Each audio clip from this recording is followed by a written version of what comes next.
നമ്മൾ എങ്ങോട്ടാണ് പോകുന്നത് നിങ്ങൾക്കറിയാം. ഞങ്ങൾ പോകുന്നത് തമിഴ്നാട് കമ്പത്താണ്. അപ്പോൾ ഒരാവശ്യമുണ്ടായിരുന്നു. അപ്പോൾ അതിനാണ് നമ്മളിപ്പം പോകുന്നത്. നമ്മൾ നൈറ്റാണ് പോകുന്നത്. ഇറങ്ങിയപ്പോൾ നമ്മൾ ഈവനിങ് ക്യാബ് ഇറങ്ങി. പക്ഷേ കുറച്ച് തിരക്കൊക്കെ ആയിരുന്നു. നമ്മൾ പെട്രോൾ പമ്പിലൊക്കെ തിരക്കൊക്കെയാണ്. നമ്മൾ ചെന്നപ്പോൾ അവിടെ നൈറ്റായി. അപ്പോൾ നല്ല കമ്പം ചെന്നപ്പോൾ കുഴപ്പമില്ലാത്ത തിരക്കൊക്കെ ആയിരുന്നു. ആൾക്കാരാണെങ്കിലും വണ്ടികളാണെങ്കിലും കുഴപ്പമില്ലായിരുന്നു.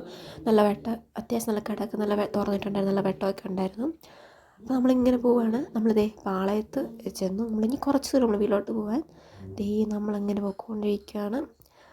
അപ്പം നമ്മളൊരു ആവശ്യം ഉണ്ടായിരുന്നു. അപ്പോൾ അതിനുവേണ്ടി നമ്മൾ പോകുന്നത്. അപ്പോൾ നമ്മൾ വീടെത്താറായി. നമ്മൾ വീടെത്തി. ഇതാണ് നമ്മുടെ വീട്. അപ്പോൾ രാവിലെ എഴുന്നേറ്റു. നല്ല ചൂടും നല്ല വെയിലൊക്കെ ആയിരുന്നു. കുഴപ്പമില്ലാത്ത രീതിക്കൊക്കെ ആയിരുന്നു. അപ്പം നമ്മുടെ നാട്ടിലൊക്കെ നല്ല മഴയായിരുന്നു. ഇവിടെ വന്നപ്പോൾ നല്ല വെയിൽ. നമ്മളതേ വന്നു. അപ്പോൾ രാവിലെ നമ്മൾ ഇഡ്ഡലി വെച്ചിട്ടുണ്ടായിരുന്നു. അപ്പം ഫാനിലാണ് ഇവിടെ നിൽക്കാനും പറ്റാത്ത അവസ്ഥയാണ്.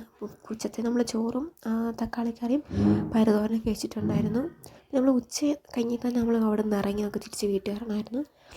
അപ്പം നമ്മൾ ഇറങ്ങാൻ നേരം നല്ല വെയിലൊക്കെ ആയിരുന്നു. അവിടെ നല്ല വെയിലും നല്ല ചൂടും, അവിടെ നിൽക്കാൻ പറ്റാത്ത അവസ്ഥയായിരുന്നു. പക്ഷേ ആ സമയത്ത് നമ്മുടെ നാട്ടിൽ നല്ല മഴയായിരുന്നു. അപ്പോൾ നമ്മൾ ഇറങ്ങിക്കഴിഞ്ഞപ്പം നമ്മൾ കുറച്ച് മുന്നോട്ട് അപ്പം നല്ല മഴക്കാറായി. അപ്പം നമ്മൾ കമ്പമൊക്കെ ചെന്നപ്പോഴത്തേക്ക് തന്നെ നല്ല മഴ പെയ്യാൻ തുടങ്ങി. അപ്പം നമ്മളിങ്ങനെ വണ്ടി പോവാണ്. അപ്പോൾ വലിയ തിരക്കൊന്നും ഇല്ലായിരുന്നു റോഡിലൊന്നും. അപ്പം നല്ല മഴ അപ്പോഴത്തേക്കും നല്ല ചാറുന്നുണ്ടായിരുന്നു. അപ്പോൾ പോകുന്ന വഴി നമ്മളൊരു കടയിൽ കയറി. അപ്പോൾ ഈ ഒരു സാധനം കണ്ടു. നമ്മളെന്തോ എനർജി ബൂസ്റ്റ് ചെയ്യാനെന്തോ ഒരു ഡ്രിങ്കാണ്. നല്ല നീല കളറിലാട്ടോ ഡ്രിങ്ക് ഇരിക്കുന്നത്.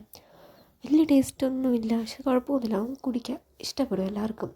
അതൊക്കെ കുടിച്ചു. തിരിച്ച് പിന്നെ നമ്മൾ പോകുന്ന വഴിക്ക് നമ്മളിതേ ഇങ്ങനൊരു കാഴ്ച കണ്ടു. ആ ചേച്ചിയുടെ കൈ ഒരു കുടം ഇരിപ്പുണ്ടായിരുന്നു. കണ്ടിട്ട് ഇൻട്രസ്റ്റ് തോന്നി. കുഴപ്പമില്ല, നല്ല രസമുണ്ടായിരുന്നു. നമ്മളതേ തിരിച്ച് പോവുകയാണ്. തിരിച്ച് നമ്മൾ കമ്പത്തുനിന്ന് കമ്പംമേട്ടിലോട്ട് പോവുകയാണ് ഇനി.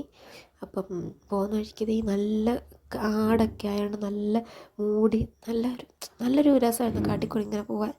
വീഡിയോ ഇഷ്ടപ്പെട്ടാൽ ചാനൽ സബ്സ്ക്രൈബ് ചെയ്യാൻ